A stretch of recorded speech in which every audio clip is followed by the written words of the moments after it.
Mga kapuso, nalagasan ng 5,000 piso ang isang motorista nang kikilan umano ng isang PNP Highway Patrol Group Corporal.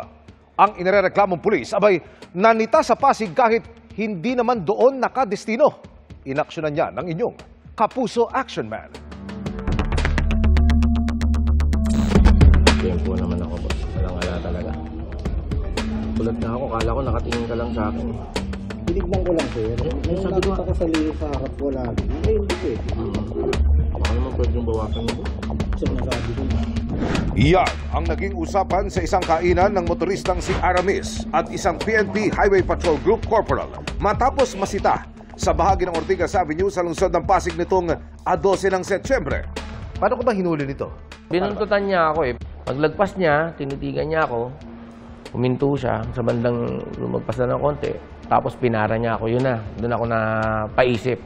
Tapos nakita ko nga yung likod niya, nakalagay HPG. Ano ba, sir, ang binabanggit niyang violation niyo? Ang violation ko unang-una daw is no plate, no travel. Oo, which is talagang hindi pa naman yun mapaplakan dahil galing yun mismo ng stockyard eh. Yung sasakyan na yun. Magkano hiningi sa inyo? Bali, ang naibigay ko, 5K eh. Sa kainan, napilitang magpasa ng 5,000 piso sa e-wallet ng pulis si Aramis. Ito'y kahit wala na sa lugar ng jurisdiksyon ang HPG Corporal na naka-duty raw sa HPG Region 4A. Ginamit niya yung kanyang posisyon.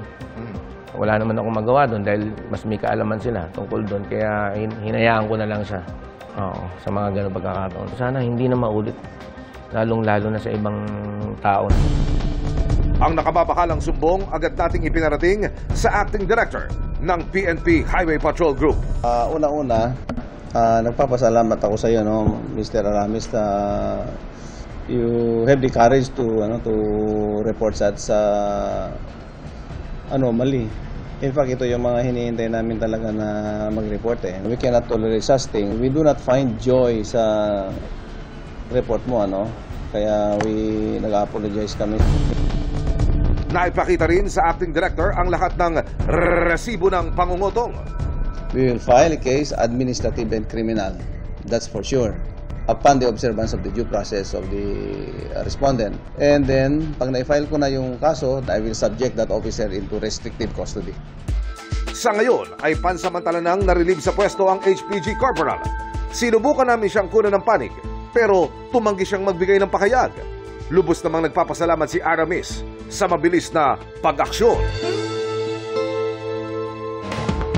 Mission accomplished tayo, mga kapuso. Para sa inyong mga sumbong, pwedeng mag-message sa Kapuso Action Man Facebook page o magtungo sa GMA Action Center sa GMA Network Drive Corner, Samar Avenue, Diliman, Quezon City. Dahil sa namang reklamo, pang-aabuso o katiwalian, tiyak, may katapat na aksyon sa inyong Kapuso Action Man.